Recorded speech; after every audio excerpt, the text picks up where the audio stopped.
Ladies and gentlemen, welcome back to the UK Drum Show. This is Simon for Thomann's Drum Bash. And now I have the big honor to talk to Mr. Claus Hessler, who just did a workshop about the molar technique and collapsed rudiments in the Evans Sound Advice room. Is that correct? That is very much correct. Yes, it is. Yeah. Nice.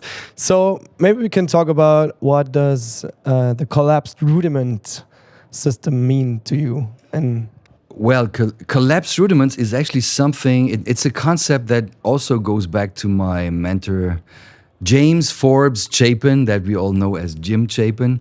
And you most likely know that Jim was the master student of Sanford Moeller, according to Moeller's own words.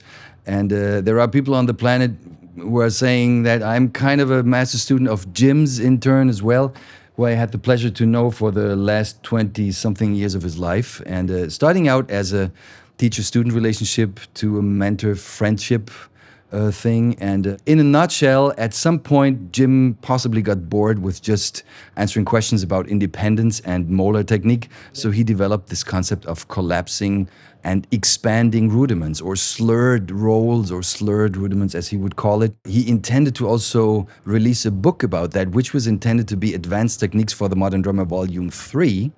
So Volume 1, I mean, is the first book ever that spoke about deng, jenga, deng, and playing something independently against it, which when it came out was considered so difficult that no one thought this is playable. Today it's the standard, right? We all know that. But Collapsed Rudiments would be Advanced Techniques Volume 3. I was trying to finish Jim's work together with Dom, but then Dom fell sick, and 2023 was a difficult year. I mean, on different ends, but also Dom passed away, and I didn't have the heart to continue working on the book. Now it's almost ready, so it will be out most likely still this year before Christmas, and I have a pretty overwhelming response from all sorts of people, from David Garibaldi, who wrote the foreword, to Thomas Lang, to John Riley, to Billy Cobham, to a lot of legendary drummers who were raving about the book. And it's essentially about changing the distances between the strokes of a pattern in very simple words, and just investigating that and finding a lot of hidden gems on the way. That may sound a little cryptic. Should I show you an example or something? please, if you want. Say, an easy example could be if you look at a single drag tap, which is, I mean, that's not a far cry to making this a paradiddle.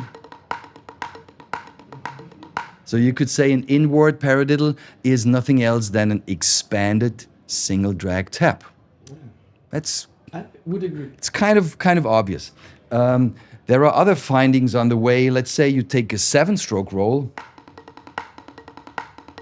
and you expand the 7-stroke roll to septuplets, and you collapse it in one spot, Okay. and all of a sudden you have this deng, deng, deng, and you kind of fill the triplets with the other hand out of a 7-stroke roll, leading into a jazz cymbal accompaniment, which is kind of surprising. And I mean, if I do this for you now, it's sort of obvious. Yeah, I get it, but not everybody sees it. Yeah. If you, and there are zillions of examples like that, and that I just find amazing in terms of maintaining the excitement that I have for drums. It just fascinates me how the connections between all these patterns are, and it all roads lead back to really understanding what rudiments are and how they were interpreted in the original, authentic way. Amazing. And as you work so much with rudiments and rhythmic concepts, maybe you can also tell us where this fascination in general comes from. And if you have today, for example, like, what is your favorite rudiment or rhythmical concept to work with? Out of so many. One thing that I fell in love with at some point in time was what French drummers call a coup de charge. So there's a coup de charge both in Swiss drumming and in French rudimental drumming. A French coup de charge is actually a structure which is pretty much a flam, but the grace note is accented. and the main note is soft. So the French know a couple of rudiments which embed this aspect into a certain sticking. Like there's a thing which is called the couler sauté, and this is called and this goes something like this. Okay. So you figure if that's the beat here.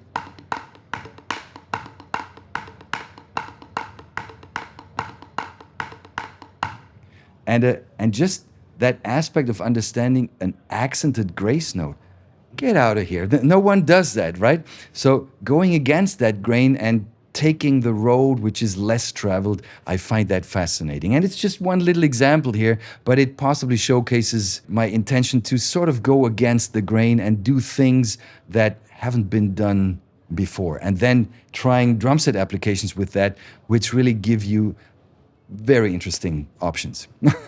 Amazing. You also developed a stick with Promark together, right? How did the development of the stick and your knowledge about rhythmical concept influence the stick you play today? The signature stick is, it's very 5A-ish. So I would think from a general concept of how much wood you have in your hands, it's a very common thing. I mean, in a nutshell, it's longer. It's 16.5 inches.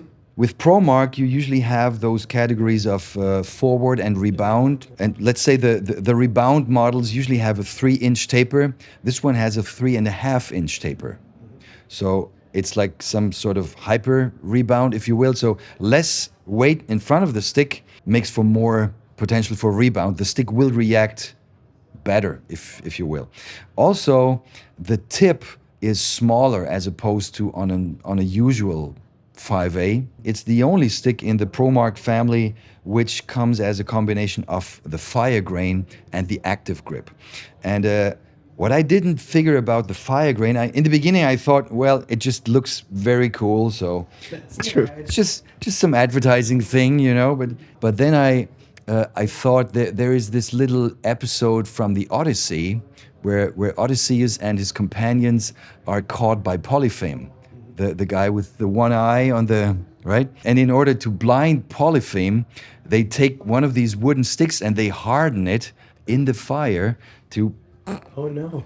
to stick that thing in Polypheme's eye, right? Which was, I mean, not very pleasant for Polypheme, but the wood made it because it was hardened in the fire. It really makes the stick more resistant. And this is even more so important because in that area where you have this long taper, the stick is kind of vulnerable because this is the area where it would possibly break. But if you really have that fire grain treatment, it still makes the stick solid and sturdy, and it doesn't move or bend or do funny things, and the quality is just consistently great. There's also an album coming up with my band mid of November. So the project is called Claus Hessler Try It. Try it. Okay. Try It. So some people were saying, "Are you nuts? Try it. Those are all criminals, right?"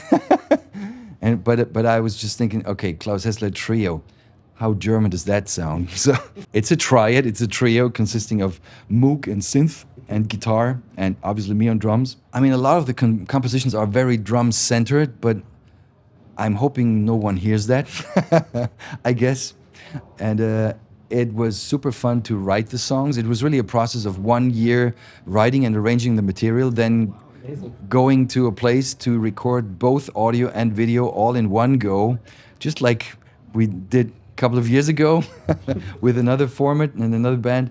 But what came out just sounded amazing, and I'm excited for the album to come out November 15 with all major platforms. 2 songs have been pre-released already on YouTube and also with Apple Music and Spotify, which is Beat Lab. The whole album is called Beat Lab, but the title track is Beat Lab. And there is a drum feature song which is called All Roads Lead to Rome. This is out already, so excited for the rest to come out. Amazing. Claus, thank you so much for your time. Really appreciate it. Enjoy the rest of your day at the UK Drum Show.